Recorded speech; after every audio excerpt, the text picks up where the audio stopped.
سبيل الدموع سبيل مريح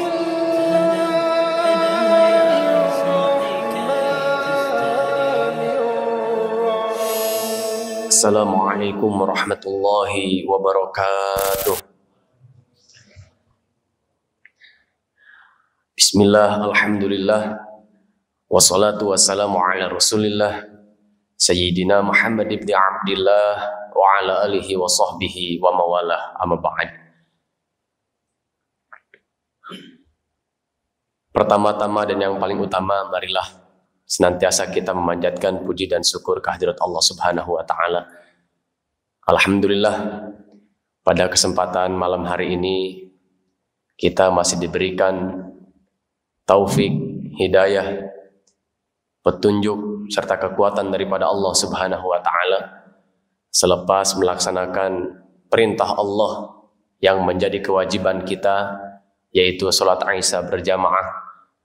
Alhamdulillah, Allah berikan kekuatan kepada kita untuk masih bisa bertahan di tempat yang mulia ini, yang dikatakan oleh Rasulullah Sallallahu Alaihi Wasallam sebagai khairul biqa, sebaik-baik tempat. Jadi tempat yang terbaik, tempat yang paling baik di muka bumi ini adalah masjid-masjidnya Allah Subhanahu Wa Taala.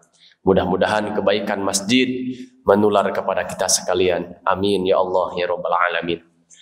Salawat dan salam tentunya senantiasa tercurah limpahkan kepada junjungan kita, panutan kita, suri tauladan kita, Nabi terakhir yang tidak ada lagi Nabi setelah beliau, yaitu Sayyiduna wa Maulana Muhammad Sallallahu Alaihi Wasallam, yang tentu syafaatnya sangat kita harapkan di yaumil qiyamah kelak. Mudah-mudahan kita sekalian menjadi orang-orang yang mendapatkan syafaatul ujma daripada Nabi Muhammad Sallallahu Alaihi Wasallam.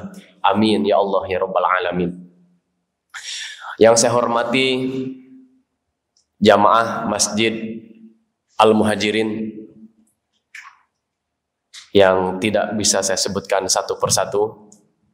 Mudah-mudahan kita sekalian dengan bertahan sebentar di masjid ini menjadi wasilah mendapatkan ridho daripada Allah Subhanahu wa Ta'ala. Amin ya Allah ya Rabbal Alamin. Para jamaah sekalian, saya tidak akan berpanjang lebar, tentunya akan langsung kepada tema yang sudah terpampang, yaitu mengenai 4 golongan yang dirindukan oleh surganya Allah Subhanahu wa Ta'ala. Ya, ada 4 golongan yang dirindukan oleh surganya Allah Subhanahu wa Ta'ala.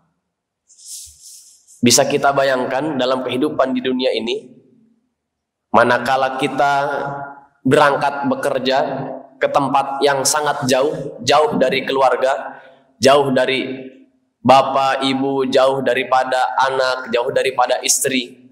Kemudian setelah sekian lama kita bekerja, orang rumah, istri kita atau ibu kita ya mengabarkan kepada kita bahwa mereka sangat merindukan kita. Ya, anak kita sangat merindukan kita.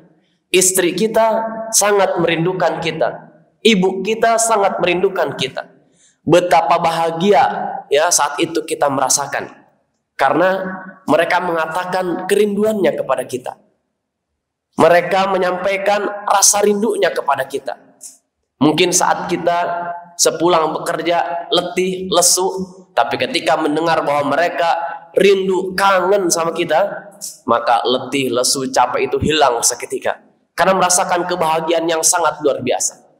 Apakah lagi ini yang menyatakan kerinduannya adalah surganya Allah, tempat yang dicita-citakan oleh setiap orang yang beriman, tempat di mana seluruh nikmat Allah Subhanahu wa Ta'ala terkumpul menjadi satu.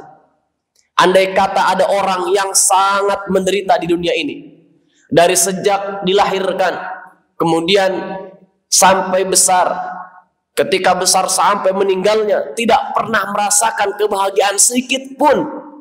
Yang dirasakan hanya kesusahan, hanya penderitaan, tidak pernah merasakan kebahagiaan. Kemudian dimasukkan ke dalam surganya Allah Subhanahu wa Ta'ala, berapa tahun pun dia hidup di dunia ini dalam penderitaan, ketika dimasukkan ke dalam surganya Allah Subhanahu wa taala sebentar saja, maka penderitaan yang dia rasakan selama hidupnya itu tidak akan terasa lagi. Dia tidak ingat. Kenapa? Karena saking nikmatnya itu surga. Ya. Jadi Allahu Akbar. Maka setiap kita tentunya harus berlomba-lomba menjadi orang yang dirindukan oleh surganya Allah Subhanahu wa taala. Siapa orang yang dirindukan surga oleh yang dirindukan oleh surganya Allah Subhanahu wa taala? Kata Rasulullah sallallahu alaihi wasallam, "Al jannatu mustaqatun ila arba'ati nafarin talil Qur'an."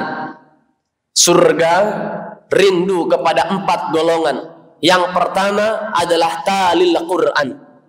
Mereka yang senantiasa membaca Al-Qur'an, yang senantiasa basah lisannya dengan ayat-ayat suci Al-Quran.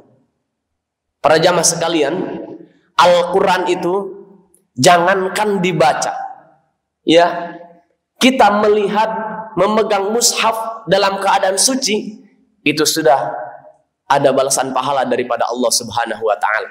Apalagi kalau kita sampai membacanya. Kata Rasulullah sallallahu alaihi wasallam, "Iqra'ul Qur'an fa innahu ya'ti yaumal qiyamati syafi'an li ashabi." Bacalah Al-Quran, karena Al-Quran akan datang nanti di hari kiamat syafi'an, memberikan syafaat, memberikan pertolongan kepada siapa? Kepada sahabatnya.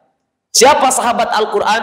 Tentu mereka yang akrab, yang intens dengan Al-Quran, dengan cara membacanya, memegangnya, melihatnya, mengkaji isinya, ya, maka mereka digolongkan sebagai sahabat Al-Quran.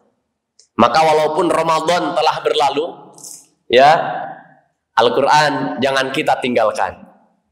Kita sisihkan waktu, ya, barang 10 menit, 15 menit membaca sehari 1 halaman, ya. Kalau sehari 1 halaman, maka 1 bulan kita sudah bisa membaca 1 juz lebih, ya. Karena 1 juz itu kan 10 lembar. Jadi kalau 1 hari 1 halaman berarti 20 hari 1 juz. Tinggal yang 1 halaman kita bagi. Setiap selesai sholat berapa ayat kita baca. Ya, kalau Quran hafalan itu jumlah barisnya 15. Tinggal kita bagi aja tuh. 15 kita bagi 5. Ya, selesai sholat subuh 2 baris mungkin, ya. Selesai sholat zuhur 2 baris. Tidak terasa. Ya, sekarang kan gampang, nggak perlu bawa mushaf, ya, kita bisa buka di HP, ya, bisa download itu aplikasi Al-Quran, ya, seperti itu. Atau saat rehat kerja ada waktu sebentar kita baca, ya, subhanallah. Ya, jadi orang yang dirindukan oleh surganya Allah Subhanahu wa taala yang pertama adalah mereka yang akrab dengan Al-Quran, senantiasa membacanya, senantiasa mengkajinya, tentu ya mengamalkan isinya. Sabda Rasulullah sallallahu alaihi wasallam yang lain, ya, kata Rasulullah sallallahu alaihi wasallam, setiap 1 huruf dari Al-Quran yang kita baca, falahu bihi hasanah, maka untuknya 1 kebaikan, wal hasanatu bi asri amsalihha, dan yang 1 itu dilipat gandakan menjadi 10. Jadi ketika kita membaca 1 huruf, bukan 1 ayat dari Al-Quran, dari kitab Allah, maka untuk kita pahalanya kebaikan 1, dan yang 1 dilipat gandakan menjadi 10. La aqulu alif lam mim harfun, kata Rasulullah sallallahu alaihi wasallam, walakin alifun harfun, walamun harfun, wa mimun harfun. Aku tidak mengatakan alif lam mim 1 huruf, akan tetapi alif 1 huruf, lam 1 huruf, mim 1 huruf. Artinya ketika kita membaca alif lam mim, maka sudah 30 kebaikan kita dapatkan daripada Allah Subhanahu wa taala. Allahu Akbar, ya. Maka oleh karena itu sekali lagi tentu saya mengajak kepada diri pribadi dan kepada para jamaah sekalian, mari kita jangan tinggalkan Al-Quran kita walaupun Ramadan telah berlalu. Itu yang pertama. Yang kedua, golongan yang dirindukan oleh surganya Allah Subhanahu wa taala, wa mut'imil ji'an, yaitu orang yang memberi, yang bersedekah, memberikan makanan, minuman kepada orang yang lapar, memberikan makanan, minuman, apapun bentuknya kepada orang yang membutuhkan. Dalam hadis yang lain Rasulullah Shallallahu Alaihi Wasallam bersabda, barang siapa man nafasa an muslimin kurbatan min kurabi dunya, nafasallahu lahu kurbatan min kurabi yaumil qiyamah. Barang siapa mau membantu saudaranya yang muslim di dunia, ya, kesusahan dunia, kebutuhan dunia, man nafasa an muslimin kurbatan min kurabi dunya, nafasallahu lahu kurbatan min kurabi yaumil qiyamah. Maka Allah akan bantu dalam kesulitan nanti di hari kiamat. Kesulitan dunia ini tidak ada apa-apanya kalau dibandingkan dengan kesulitan yang akan kita hadapi nanti di yaumil qiyamah. Orang sesakit apapun di dunia ini, ya, batas akhir dari sakitnya, kalau sudah tidak mampu lagi menahan sakitnya, pasti ada akhirnya, yaitu diakhiri dengan kematian.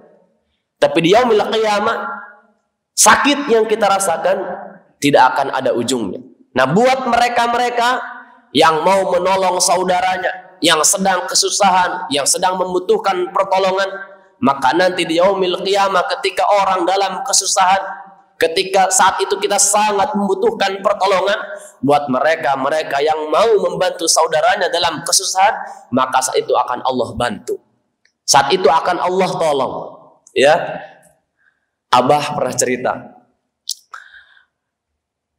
Dulu itu, ya, di zaman Abah masih muda, datang tetangga kepada beliau.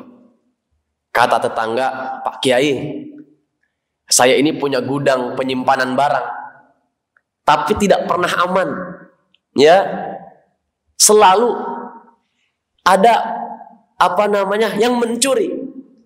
Padahal sudah ada satpamnya, sudah ada yang jaga, ya, tapi tetap aja ada barang yang hilang. Ya, maka jawaban Pak Kiai, jawaban Abah, gini aja, ya. Kalau udah dijagain tetap hilang barang di dalam gudang itu, maka coba kamu bersedekah kepada tetangga yang paling dekat rumah aja, ya, tetangga sebelah rumah, sedekah, nggak usah banyak-banyak, kasih dia rokok, ya, kasih kopi, maka dilaksanakanlah amanat Abah ini, ya, tetangganya dikasih rokok, dikasih kopi, ya, setelah 2-3 hari ditanya kepada penjaga gudangnya, Mang, masih ada yang hilang kah barang? Katanya enggak ada, alhamdulillah. Ya, ternyata subhanallah, sedekah itu, ya, bisa membentengi harta kita.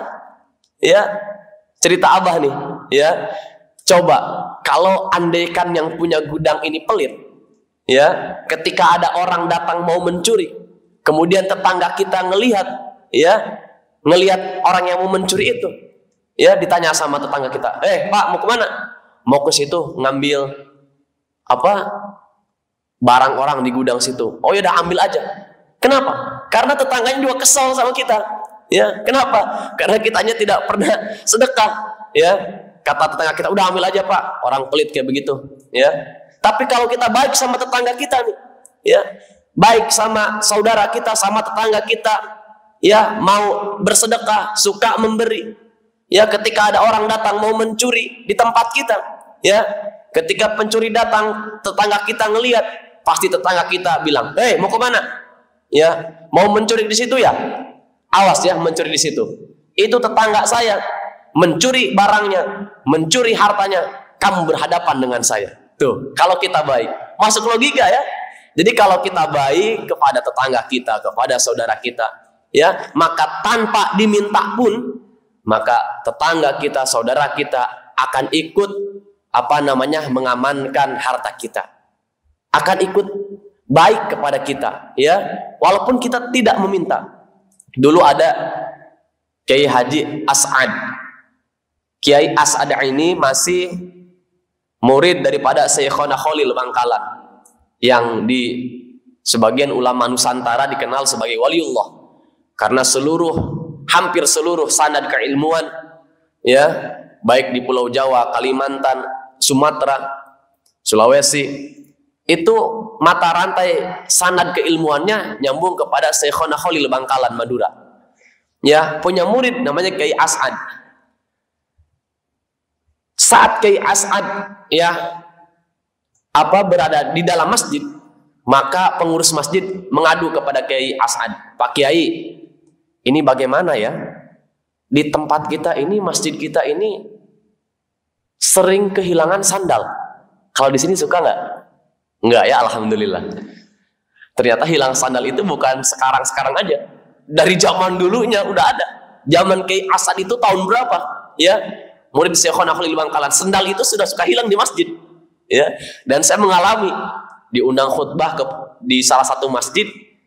Kebetulan selesai khutbah masih ngobrol-ngobrol sama pengurus masjid, makan dulu bahkan, ya, mau pulang sandal hilang. Ya, Allahu Akbar. Nah, zaman Kiai As'ad, ya, sandal itu sudah mulai hilang di masjid. Ya, seperti itu. Maka kata pengurus masjid, "Pak Kiai, bagaimana ini sandal sering hilang di masjid?" Ya, maka kata Pak Kiai, "Udah gini aja deh, biar saya yang urus," kata Kiai As'ad. Ya, pulang ke rumah Kiai As'ad mikirin bagaimana caranya nih, biar sandal itu nggak hilang. Saat itu belum ada CCTV. Kalau sekarang enak, ya, ada CCTV bisa kelihatan siapa yang ngambil sandal nih. Ya, saat itu belum ada.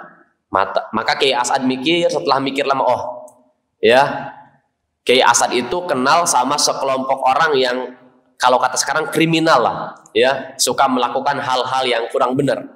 Dipanggil ketuanya ke rumah Kiai As'ad. Setelah dipanggil, dikasih rokok, ya, disuguhin kopi, ngobrol, ya. Setelah itu udah pulang. Besoknya dipanggil lagi. Sampai 3 kali dipanggil sama Kiai As'ad. Ya, datang ke rumah beliau, ya. Setelah ngobrol-ngobrol lama, ya, dia merasa akrab dengan Kiai, akhirnya menawarkan diri kepada Pak Kiai. "Pak Kiai, ada nggak pekerjaan buat saya?" Ya, "Pekerjaan apa aja terserah," kata si ketua kriminal ini. Ya, kata Pak Kiai, nggak ada kerjaan. Tapi kalau mau, nih di masjid saya, nih di kampung saya, kalau hari Jumat sendal suka pada hilang. Kalau Bapak mau, nanti setiap hari Jumat Bapak datang ke masjid, ya, nggak usah sholat, datang ke masjid, duduk di depan masjid, di halaman masjid, tungguin sendal, ya, tungguin sendal, diamankan itu sendal, ya." Maka benar setiap hari Jumat itu ketua yang preman itu datang ke masjid, duduk di masjid, ya, 1 kali, 2 kali. Maka ketiga kalinya dia ini mikir, masa saya, katanya, duduk di masjid, yang saya jagain kan bukan sendal Pak Kiai saja, yang saya jaga ini banyak, ya, ada sendal Pak Kiai, ada sendal, macem-macem, ya, masa saya duduk di sini nggak sholat. Akhirnya dia setelah sholat Jumat datang kepada Pak Kiai, "Pak Kiai, besok kalau hari Jumat saya nggak mau jagain sendal lah, saya mau ikut sholat Jumat," kata ketua preman nih. "Saya mau ikut sholat Jumat aja." "Loh, nanti sendal yang jagain siapa?" "Biarin, nanti ada anak buah saya yang jagain," katanya. Maka Jumat berikutnya bener tuh, si ketuanya ikut sholat Jumat, ya, yang jagain anak buahnya. Selang 2 kali Jumatan, maka anak buahnya juga bilang ke ketuanya, "Ketua, saya juga pengen sholat Jumat, ya, saya juga pengen sholat Jumat, masa ketua aja yang sholat Jumat?" Ya, akhirnya bilang kepada Pak Kiai As'ad, "Pak Kiai, ini anak buah saya juga pengen sholat Jumat, ini bagaimana?" Ya, maka kata Pak Kiai, "Kalau kamu sama anak buah kamu sholat Jumat, nanti yang nungguin sendal siapa?" Ya, maka jawaban anak buahnya apa? "Tenang aja Pak Kiai, pokoknya sendal aman." "Loh, kok aman?" "Iya, karena yang biasa mencuri sendal itu kami Pak Kiai," katanya. Allahu Akbar, ya. Maka kata Pak Kiai dalam hati, "Saya juga udah tahu emang yang biasa ngambil sendal itu kalian," katanya, tapi nggak dibilangin, ya, sama Pak Kiai. Nah, setelah itu sendal-sendal aman di masjid. Ini berkat apa, Pak? Berkat sedekah. Ya, preman, ya, diundang ke rumah Pak Kiai, dikasih sedekah, dikasih kopi, dikasih rokok, dikasih makan, ya, tidak banyak padahal, ya, tapi akhirnya mereka, subhanallah, menjadi orang-orang yang tadinya jauh daripada agamanya Allah Subhanahu wa Ta'ala, kemudian mereka menjadi orang-orang yang suka melaksanakan sholat Jumat. Ya ini berkat apa? Berkat sedekah.